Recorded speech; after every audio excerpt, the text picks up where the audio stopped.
Good morning, students. Let's learn our second chapter. The name of chapter is Lost Spring. Lost का यहाँ पे मतलब है कहीं खो जाना, और spring is actually a name of season. Spring जो मतलब वसंत ऋतु जिसको हम बोलते हैं, फूल वगैरह खिलते हैं, वो वाली सीज़न को इंग्लिश में बोला जाता है स्प्रिंग. बट यहाँ पे स्प्रिंग सीज़न का एग्जैक्टली मतलब है चाइल्डहुड. सो ये जो स्टोरी है यहाँ पे we are having two stories actually, and ये दोनों stories is talking about some lost childhood. मतलब बच्चे हैं, उनका जो बचपन है वो कहीं खो गया है, उन्हें वो नॉर्मल बच्चों जैसा बचपन नहीं मिल पाया है with any of the reason. तो उसके बारे में ये स्टोरीज़ हैं. सबसे पहली जो आपकी स्टोरी है, समटाइम्स आई फाइंड रूपी इन दी गार्बेज, वो एक रैग पीकर की स्टोरी है. रैग पीकर मतलब कचरा जो होता है उसको उठाने वाले. ये जो स्टोरी है उसका मेन कैरेक्टर है जिसका नाम है साहिब. साहिब का पूरा नाम है साहिब आलम. साहिब आलम एक रैग पीकर है. He belongs to Dhaka, Bangladesh से वो बिलोंग करता है.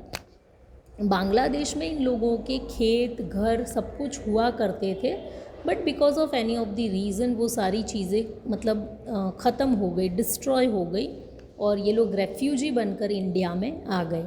इंडिया में दिल्ली में सीमापुरी करके एक आउटस्कर्ट्स एरिया है, वहाँ पे this people are living. Lots of refugees are living in this Seemapuri area and they all are rag pickers. ये बहुत ही बुरी कंडीशन में वहाँ पे रह रहे हैं. इनके घर बहुत गंदे हैं और बहुत ही मतलब एनिमल्स के साथ ये लोग रह रहे हैं. बहुत ही बुरी सिचुएशन में ये लोग रह रहे हैं यहाँ पे. As they are refugee, they are not having any identity in this country. तो many a times people ask them कि you are not having an identity in this country, then why you people are living here. तो उसका जवाब मिलता है कि भाई यहाँ पे भले ही हमारे पास आइडेंटिटी नहीं है, बट खाने के लिए एटलीस्ट रोटी तो मिल जाती है.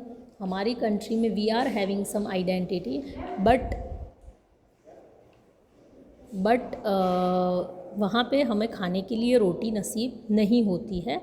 सो यहाँ पे हम रह रहे हैं. अब ये जो बच्चे हैं ये एवरी मॉर्निंग बेयर फूटेड निकलते हैं अपने घर से, रैग पिक करते हैं, घर चले जाते हैं. इन बच्चों के लिए रैग पिकिंग एक मज़े की एक्टिविटी है, बट इनके जो पेरेंट्स हैं उन लोगों के लिए यही उनकी सर्वाइवल का ज़रिया है. ये बच्चे जो हैं दे आर वेरी पुअर, तो ऑब्वियसली ये लोग चप्पल वगैरह नहीं पहनते, फटे टूटे कपड़े पहनते हैं.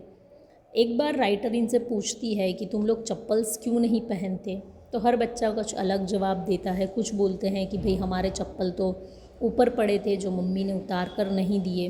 कुछ बोलते हैं कि मेरे पास नहीं है. कुछ बोलते हैं मुझे पहनने ही पसंद नहीं है. तो इस तरीके के जवाब देते हैं. बट हकीकत यही है कि इन लोगों के पास चप्पल्स है ही नहीं, and that is the only reason कि वो पहनते नहीं हैं. अब साहिब जो वर्ड है, साहिब आलम, ये साहिब आलम का मतलब होता है लॉर्ड ऑफ द यूनिवर्स. तो राइटर ऐसा बोल रही है कि शायद हो सकता है इसको अपने नाम का अर्थ ही नहीं पता है, कहाँ इसका नाम लॉर्ड ऑफ द यूनिवर्स और कहाँ ये एक रैग पिकिंग की एक्टिविटी कर रहा है. अब इन बच्चों को जब राइटर बेयर फूटेड देखती है तो उन्हें अपना मतलब गांव जहाँ वो रहती थी वो जगह याद आ जाती है. वहाँ पे एक प्रिस्ट होता था, और प्रिस्ट मतलब टेंपल में जो प्रिस्ट होता है, पुजारी, उसका जो बेटा था उसके पास पहनने के लिए चप्पल नहीं थे.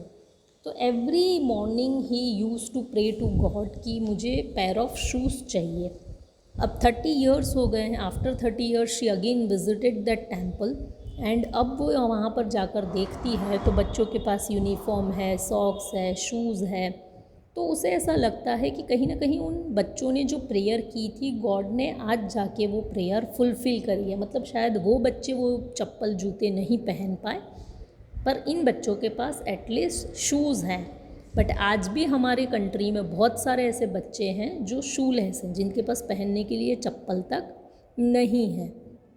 Let us keep this story till this. We'll see further story in next video.